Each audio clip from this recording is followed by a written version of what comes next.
इस वीडियो में हम आइडेंटिटीज़ की बात करेंगे। पहले रियल नंबर्स की बात करते हैं और फिर देखते हैं कि वो आइडेंटिटीज़ कॉम्प्लेक्स नंबर्स में कैसे अप्लाई होती हैं।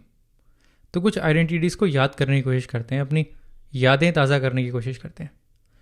a plus B whole square कुछ साल पहले पढ़ा होगा। a plus B whole square, इसकी वैल्यू कितनी होती है? ये होता है a square plus B square plus 2ab। वैसे ही a minus B whole square, ये होता है a square plus B square minus 2ab।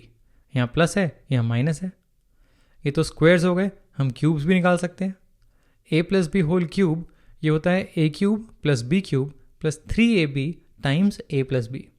इसको और एक्सपैंड करके लिख सकते हैं, ये हो जाता है plus 3a square B plus 3ab square, but मुझे इस फॉर्म में याद करना ज़्यादा पसंद है।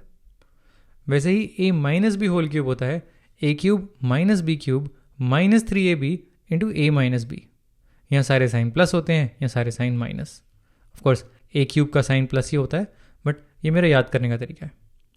फिर हमारे पास है a square minus B square, यह है a plus B into a minus B. ऐसे ही और बहुत सारी आइडेंटिटीज़ हैं। अब कमाल की बात यह है कि हमें कोई नई आइडेंटिटी याद करने की ज़रूरत ही नहीं है।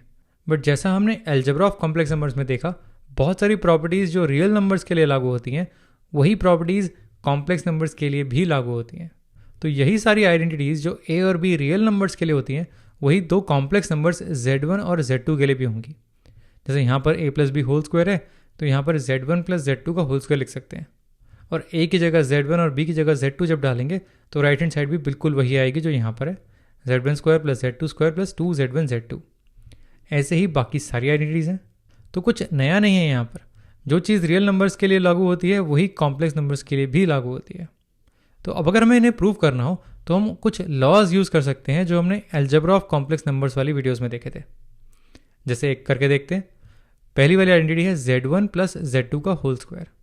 इसको अगर हम एक्सपैंड करें तो ये z1 plus z2 times z1 plus z2 हो जाएगा। यहाँ पर हम डिस्ट्रीब्यूटिव लॉ लगा सकते हैं जो z1 को z1 प्लस z2 से मल्टीप्लाई करने देगा। ये हो जाएगा z1 times z1 plus z2 plus z2 times z1 plus z2। तो हमने इसे डिस्ट्रीब्यूट कर दिया। यही चीज़ दोबारा लगा सकते हैं, ये वाली ब्रैकेट भी खुल जाएगी। ये हो जाएगा z1 z1 plus z1 z2 plus z2 z1 plus z2 z2। अब z1 z1 तो हो गया z1 स्क्वायर, z2 z2 हो गया z2 स्क्वायर, z1 z2 इधर बचा और z2 z1 यहाँ बचा। हमारे पास बचा z1 z2 और z2 z1, बट ये दोनों भी सेम है। इसको हम बोल सकते हैं कॉम्यूटेटिव लॉ से कि ऑर्डर मैटर नहीं करता है। z1 z2 लिखो या z2 z1 लिखो, बात सेम है। तो हम इसे लिख सकते हैं, ये हो जाएगा z1 square plus z2 square plus z1 z2 plus z1 z2। इसको हमने फ्लिप कर दिया। अब ये चीज़ ऐड कर सकते हैं और फाइनली हमारा आंसर आ जाएगा z1 प्लस z2 का whole square, that's equal to z1 square plus z2 square plus 2z1 z2। अब इन्हीं प्रॉपर्टीज़ को यूज़ करके हम बाकी सारी आइडेंटिटीज़ भी प्रूव कर सकते हैं। अब इसकी प्रैक्टिस कर लेते हैं, कुछ सवाल बना लेते हैं। पहला है 5 माइनस 3i का होल क्यूब। आइडेंटिटी लगाएंगे और इसे एक्सपैंड करने की ज़रूरत नहीं पड़ेगी। एक बार वीडियो पॉज करके खुद से ट्राई करो। ओके, साथ में करते हैं। आइडेंटिटी लगेगी z1 माइनस z2 के होल क्यूब की।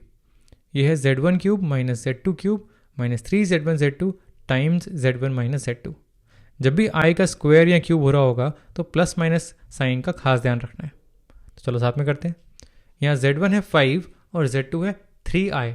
माइनस 3i नहीं है, 3i है, क्योंकि माइनस साइन की आइडेंटिटी हमने लगा ही ली है। तो लगाते हैं इसको। यह है 5 क्यूब माइनस 3i का क्यूब माइनस 3z1 z2 यानी कि 3 5 3i times z1 minus z2 यानी कि 5 माइनस 3i। अब इसे और खोलते हैं।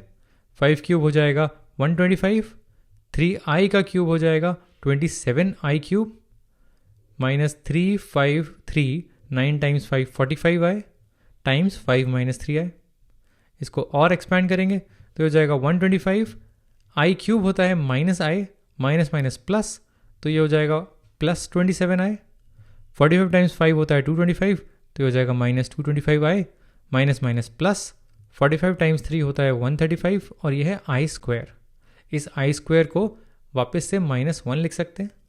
तो ये हो जाएगा 125, इन दोनों को सब्ट्रैक्ट करेंगे तो ये हो जाएगा माइनस 198i और ये आ जाएगा माइनस 135। अब 125 माइनस 135 हो गया माइनस 10, तो final answer is minus 10 minus 198i। एक और करने की कोशिश करते हैं, 1 माइनस आई की पावर 4। एक बार वीडियो पॉज करके खुद से ट्राई करो। ओके, अब फोर्थ पावर की आइडेंटिटी होती है बट बहुत ज़रूरी नहीं है। हम इसको 2 बार स्क्वायर की आइडेंटिटी से सॉल्व कर सकते हैं। जैसे इसको लिख सकते हैं 1 माइनस आई का स्क्वायर और फिर जो आंसर आएगा उसका स्क्वायर। तो ऐसे करते हैं, 1 माइनस आई का स्क्वायर हो जाएगा 1 स्क्वायर प्लस आई स्क्वायर माइनस 2 इंटू 1 इंटू आई स्क्वायर हो जाएगा -1, तो 1 माइनस 1 माइनस 2i इसका स्क्वायर। यहाँ लकीली 1 और 1 कट गए, हमारे पास आ गया -2i का स्क्वायर। -2i का स्क्वायर हो जाएगा -2 का स्क्वायर 4 और आई स्क्वायर -1 यानी कि -4। 4i स्क्वायर इज -1, तो आंसर आ गया -4। एक लास्ट सवाल, 1/3 प्लस 3i का होल क्यूब। फ्रैक्शंस को भी देख लेते हैं। एक बार वीडियो पॉज करो, खुद से ट्राई करो, मेक श्योर कैलकुलेशन मिस्टेक्स ना हो। ओके, अब क्योंकि फ्रैक्शंस काम खराब कर सकते हैं, डिनोमिनेटर्स काम खराब कर सकते हैं, तो इसको अलग लेना बेटर रहेगा। तो एलसीएम लेके अलग लेते हैं इसको। 1/3 अगर मैं एलसीएम लेता हूँ तो ये हो जाएगा 1/3 क्यूब, क्योंकि क्यूब है, और एलसीएम लेके आ जाएगा 1 प्लस 9i, 3 टाइम्स 3 9 हो जाएगा। तो ये चीज़ अलग हो गई, इसको मैं 1 प्लस 9i क्यूब से मल्टीप्लाई कर सकता हूँ। तो इसको लिख सकते हैं 1 plus 9i cube divided by 27। तो जो भी आंसर आएगा उसको 27 से डिवाइड करना है। अब a प्लस b के होल क्यूब की आइडेंटिटी लगा सकते हैं। z1 प्लस z2 का होल क्यूब ये होता है, इसको लगाते हैं। ये हो गया 1 क्यूब प्लस 9i क्यूब, 9 का क्यूब होता है 729, i cube plus 3 into 1 into 9i, ये हो जाएगा 27i टाइम्स 1 प्लस 9i। इस पूरे को डिवाइड करना है 27 से। अब ये हो जाएगा 1 729 i क्यूब हो गया माइनस i, तो ये हो जाएगा 1 minus 729i plus 27i plus 27 into 9 यानी कि 243 i इंटू i यानी कि i स्क्वायर।